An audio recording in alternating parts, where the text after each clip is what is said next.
विश्व प्रसिद्ध चारधाम यात्रा 19 अप्रैल से शुरू होने जा रही है। यात्रा को लेकर सरकार ने तैयारियां भी तेज कर दी हैं।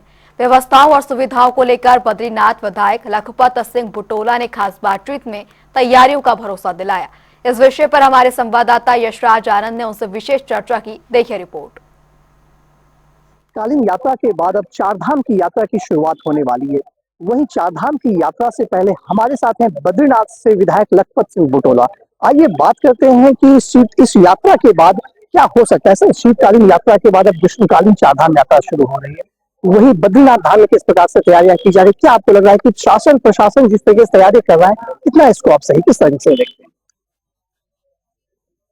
जब यात्राएं सनातन काल से चली आ रही, लेकिन लगातार हर साल समीक्षाएं होती है, सरकार उसको लेकर व्यवस्थाएं बनाती है। लेकिन मैं आपसे ये जरूर कह रहा हूं कि पिछले 9-10 सालों जब से भाजपा की सरकार आई है, ये जो यात्राओं को लेकर के जो व्यवस्थाओं को लेकर मीटिंगें की जाती है, आप उनको पूछो कि वहाँ के विधायकों को बुलाते नहीं बुलाते, आप उन मीटिंगों में वहाँ के जनप्रतिनिधि को बुलाते नहीं बुलाते। ये बताए सचिवालय में बैठा हुआ व्यक्ति को क्या क्या दिक्कतें हैं कि क्या पता है उसको कि भाई बद्रीनाथ में क्या दिक्कत है, केदारनाथ में क्या दिक्कत है, यमुनोत्री में क्या दिक्कत है, जमुनोत्री में क्या दिक्कत है। ये तो वहाँ का स्थानीय जनप्रतिनिधि बताएगा ना। तो इन मीटिंगों के जो मीटिंगें की जाती है सचिवालय में माननीय मुख्यमंत्री जी के यहाँ, इसमें जनप्रतिनिधियों को नहीं बुलाया जाता है। पिछले साल मैंने चिट्ठी लिखी थी माननीय मुख्यमंत्री जी को कि मिलने का समय दिया जाए, जो हमारे यहाँ यात्राओं को लेकर समस्याएं थे उस हमारी बातें सुनाई जाए, हमारे सुझावों को लिया जाए। लेकिन मुख्यमंत्री जी ने वहां से जवाब नहीं आया, मिलने का समय नहीं मिला, क्योंकि वो जानते हैं कि बहुत सारी खामियां हैं, उससे वो बचना चाहते हैं। मैं इस मामले को विधानसभा में उठाने का प्रयास करूँ।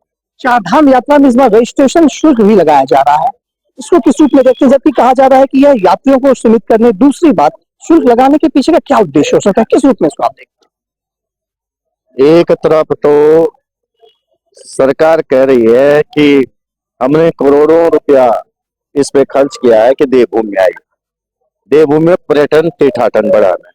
दूसरी तरफ सरकार शुल्क लगा के लोगों को रोकना चाह रही है।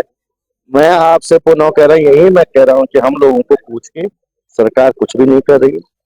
मैं ये बात आपको बता रहा हूँ, जब बद्रीनाथ केदारनाथ इन जगहों की रहने की व्यवस्था लाखों लोगों की है, तो क्या आप सीमित करना चाहते हैं?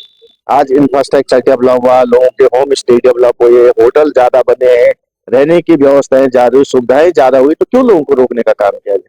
क्यों शुल्क, यात्रा शुल्क आज तक हमने झिझिया कर सुना था, लेकिन हमने कभी यात्रा शुल्क नहीं सुना। ये तो पहली सरकार है जो मुझे लगता है कि मुगलों से भी खतरनाक बन गई। ये तो मैं कह रहा हूँ कि सनातन संस्कृति के लिए बहुत दुर्भाग्यपूर्ण है कि इस तरह के करों की बातें की जा रही है। ये इसको लेके हम बहुत घोर विरोध करेंगे, इस चीज को बात करेंगे। विधायक जी, अंतिम प्रश्न मेरा आपसे रहेगा कि बद्रीनाथ सीट से आप चुनाव जीते हैं, चुनाव भी नजदीक आ रहा है। बद्रीनाथ सीट एक हिंदू बहुल क्षेत्र माना जाता है, वहां से भाजपा दम भरती है कि हम ही जीतेंगे। से बद्रीनाथ हुआ, केदारनाथ हुआ, हरिद्वार से बीच आप किस प्रकार से वहां पर फिर से, चूंकि बद्रीनाथ पर भाजपा का काफी फोकस रहेगा, तो किस प्रकार से आपकी रोडमैप वहां पर रहेगी ताकि अगली बार भी आप अपने आप को सत्ता में देखें? भाजपा क्या है? एक चीज बताए, क्या है भाजपा? हिंदू है क्या भाजपा? मैं आपसे पूछना चाह रहा हूँ, किस तरह की आप बातें कहते हैं?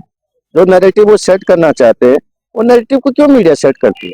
उन्हें ठेका ले रखा किसी का? मुझसे ज्यादा सनातन है कोई? आप ये बताए ना। एक चीज में सुन लीजिए, मैंने भाजपा का हिंदुत्व वैसे ही है जैसे एक बिच्छू होता है ना, बिच्छू वो बच्चों को जब पैदा करता है तो बिच्छू के बच्चे सरवाइव करने के लिए सबसे पहले अपनी माँ को खा लेते हैं। तो भाजपा वालों का हिंदुत्व वैसा ही है, ये राजनीति के लिए सनातन संस्कृति को खत्म कर रहे। ये बद्रीनाथ की बात करते, चार मठों में हमारा ज्योतिर्मठ एक है, आदि गुरु शंकराचार्य जी का बसाया हुआ, और वहां के शंकराचार्य जी का जो अपमान किया गया, क्या कोई सनातन संस्कृति का मानने वाला कर सकता है? सब बात अपमान कर सकता? बता दीजिए। ये बड़ा विचारणीय प्रश्न है, सोचनीय प्रश्न है कि इन्होंने जो सनातन संस्कृति के साथ जिस तरह की घटनाएं ये कर रही है, वो अपने आप में पीड़ादायक है, दुखदायी है, और इस तरह की इनको जो बातें आप कह रहे हैं, इन पे शोभा नहीं देती। जिस तरह से ये एक मामले को उछालने का प्रयास कर रहे हैं, इनका सोशल मीडिया पे कभी ये आता है कि इस देश ये दुनिया आज साइंटिफिक रीजन से आगे जा रही।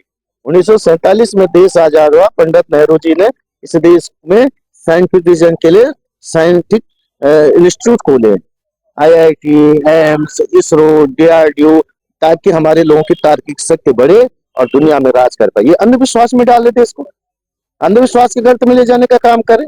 एक संस्थान बता दीजिए जहां इस तरह के काम हो रहे हो। ये घोषला है। मैं आज भी आपको कह रहा हूं, इनके नाम पे ये मत जोड़िए। चुनाव आते हैं, चुनाव जाते हैं, सरकारें बनती हैं, जाती हैं, व्यक्ति जीतता हारता है, सब हमेशा कोई नहीं रहता, लेकिन संस्कृति हमेशा है। वो बढ़नी चाहिए, उसकी समृद्धि के लिए काम किया जाना चाहिए, उसके पतन के लिए नहीं किया जाना चाहिए। और मैं आपको एक बात और बता रहा हूँ कि भाजपा इस पूरे उत्तराखंड में, पूरे पहाड़ में, इस देवभूमि से भाजपा का सुपड़ा साफ संस्कृति को खत्म करने के लिए, जिस तरह से उत्तर भारत का इकलौता ज्योतिर्लिंग बाबा केदार को बुरारी बसाने के लिए इन्होंने काम किया, ये कोई बर्दाश्त नहीं कर सकता। कोई इनका माफी योग्य नहीं है, नहीं किया जा सकता है।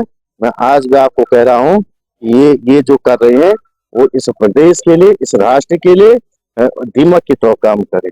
जो 1947 से पहले इस देश के लिए अंग्रेजों ने किया, वो काम ये कर रहे हैं। आज मैं आपको ये जरूर आपके माध्यम से, आपके चैनल के माध्यम से कह रहा हूँ, ये राष्ट्र गर्व के साथ कह सकता हूँ कांग्रेस ने बनाया।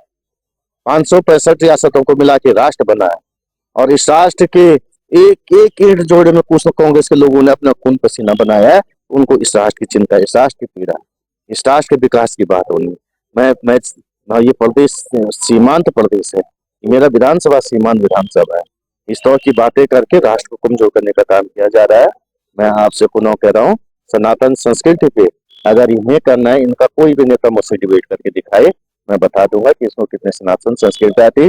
जिनको सर्वे भवन्तु सुखिनः सर्वे सन्तु निरामयाः मुझे बोलना नहीं आ रहा, वो इस तरह की बातें करेंगे तो ये जग हसाई है।